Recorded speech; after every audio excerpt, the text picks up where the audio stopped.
নমস্কার, শিখা রান্নাঘরে আবার একটি রেসিপি নিয়ে হাজির হলাম। আশা করি ভালো লাগবে, একটু স্কিপ করবেন না, পুরোটা দেখবেন। আর এই নিরামিষ চাল কুমড়োর ঘন্ট আমি কী করে তৈরি করলাম জানতে গেলে পুরোটাই দেখতে হবে। আর খেতেও বেশ ভালো লাগে। আর কীভাবে তৈরি করলাম চলুন দেখে নেওয়া যাক। প্রথমে আমি এখানে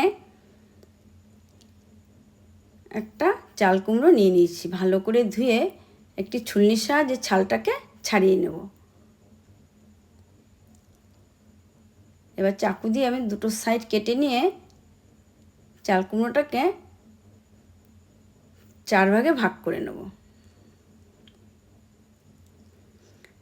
এবার চাল কুমড়োটাকে একটা পাত্রে ভালো করে জল দিয়ে ধুয়ে নেব। ধুয়ে এবার একটি পাত্রে তুলে নেব।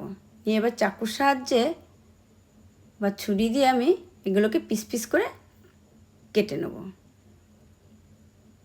নিয়ে এভাবে ঠিক কুচিয়ে নেব।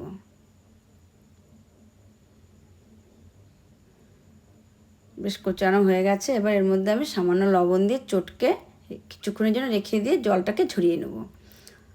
কড়ার মধ্যে তেল দিয়ে, এখানে আমি সর্ষের তেলটাই ব্যবহার করব। গরম হয়ে গেলে এর মধ্যে তেজপাতা, শুকনো লঙ্কা, কাঁচা লঙ্কা, জিরে আর রাঁধুনি ফোড়ন দিয়ে একটু আদা ঘষে দিয়ে দেবো। দিয়ে একটুখানি কাঁচা লঙ্কা বাটা দিয়ে দেবো। দিয়ে একটু নেড়ে চেড়ে নিয়ে চাল কুমড়োটা দিয়ে দেবো। দিয়ে স্বাদ মতন লবণ আর হলুদ গুঁড়ো দিয়ে দেবো। দিয়ে একটু নেড়ে চেড়ে ঢেকে দেবো।